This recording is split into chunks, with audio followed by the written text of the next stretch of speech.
Mehmet abi merhaba. Merhaba. Nasılsın abi? Teşekkür ederim. Sizler nasılsınız? Biz deyiz çok şükür. Abi bugün bize ne öğreteceksin, ne yapmayı düşünüyorsun? Bugün bir çiftimiz var. Adem'le Hava. Onlara alyans yapacağız. Başlayalım mı abi? Başlayalım. Evet abi başlayalım. Buyurun.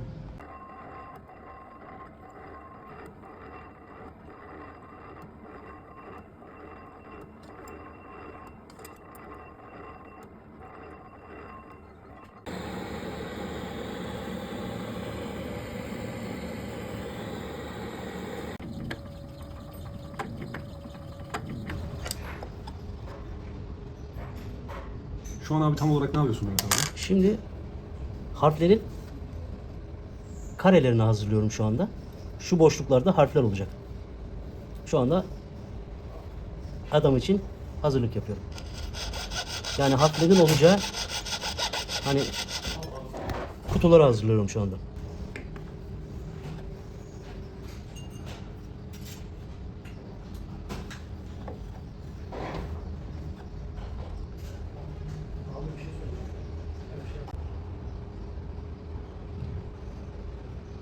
Şimdi ne yapıyorsun Mehmet abi tam olarak? Şimdi alyansımızın üzerindeki isimlerin karelerini hazırlıyorum. Bu karelerde tek tek harfler olacak. Videonun ilerisinde daha netleşecek bu. Şu anda harfleri hazırlıyorum. Harflerin karelerini hazırlıyorum.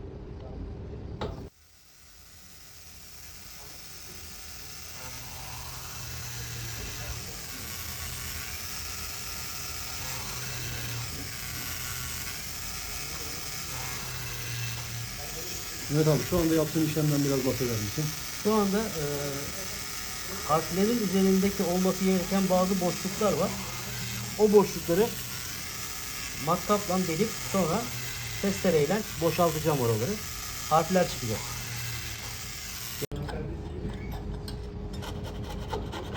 Zannedersem abi harfleri ortaya çıkarmaya başladık. Evet. İlk harf şu anda hazırlanıyor gibi.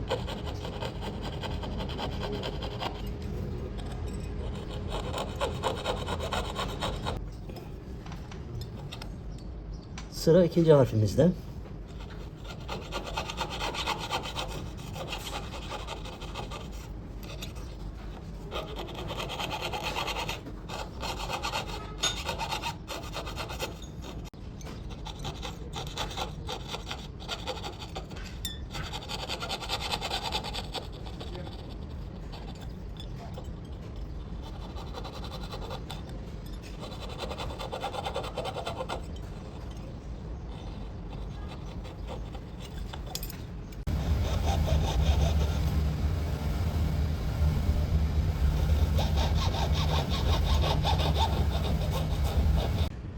Mehmet abi isimler karışmasın diye bir şey yapmayı düşünüyor musun? Tabii araya bir tane kalp koyacağım.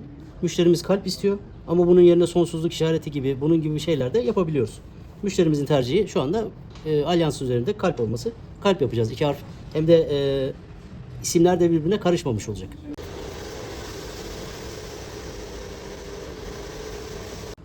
Evet Mehmet abi bu aşamayı sonuçlandırdık Şimdi galiba. alyansımızın isim şeyi bitti. İsim hali. Bundan sonraki aşaması bunu kasaya geçireceğiz. Normal alyans şekline girecek. Turgay merhaba. Merhaba. Şimdi Mehmet abi harfli kesim bölgesini Evet, bitirdi. Kesimi bitirmiş Mehmet abi. Şu an ben de torna makinesinde bu ismin gireceği şekilde ortaya bir kanal açacağım. Kasa yapacağız. Daha sonra sıkıştıracağız ve alyans formunu elde etmiş olacağız. Bu Tamam şekilde. başlayalım o zaman.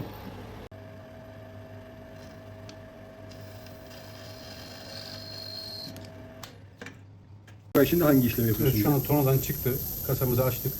Şu an bunu sıkıştıracağım. İsimli parçayla kasayı birbirine geçirmiş olacağız.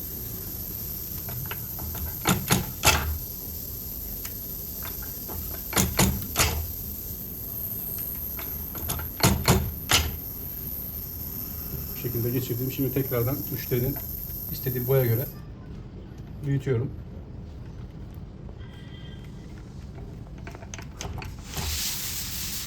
Şu anda alyansımıza iç torna işlemi gerçekleştiriyoruz.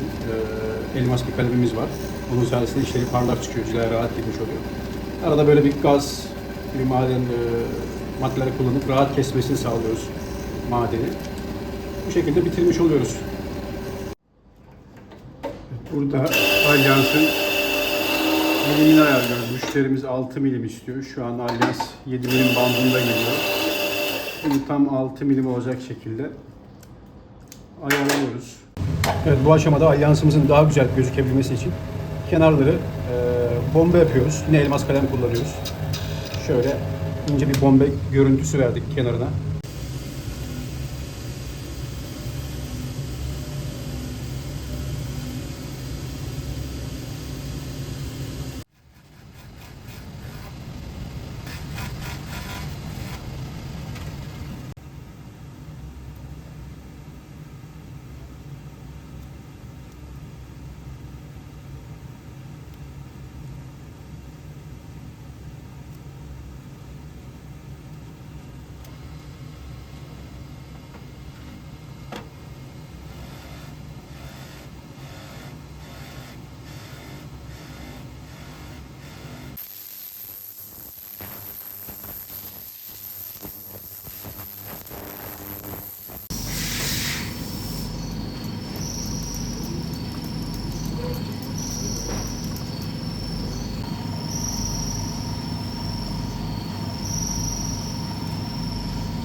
Evet, bir alyans üretimimizin daha sonuna geldik. Siz de isimlerinizi bulunduğu bir alyansa sahip olmak isterseniz aşağıdaki satın alma linkimizi paylaştım ve sosyal medyamızdan bize ulaşabilirsiniz. Kanalımızı takip edip videolarımızı beğenmeyi unutmayın. Keyifli seyirler.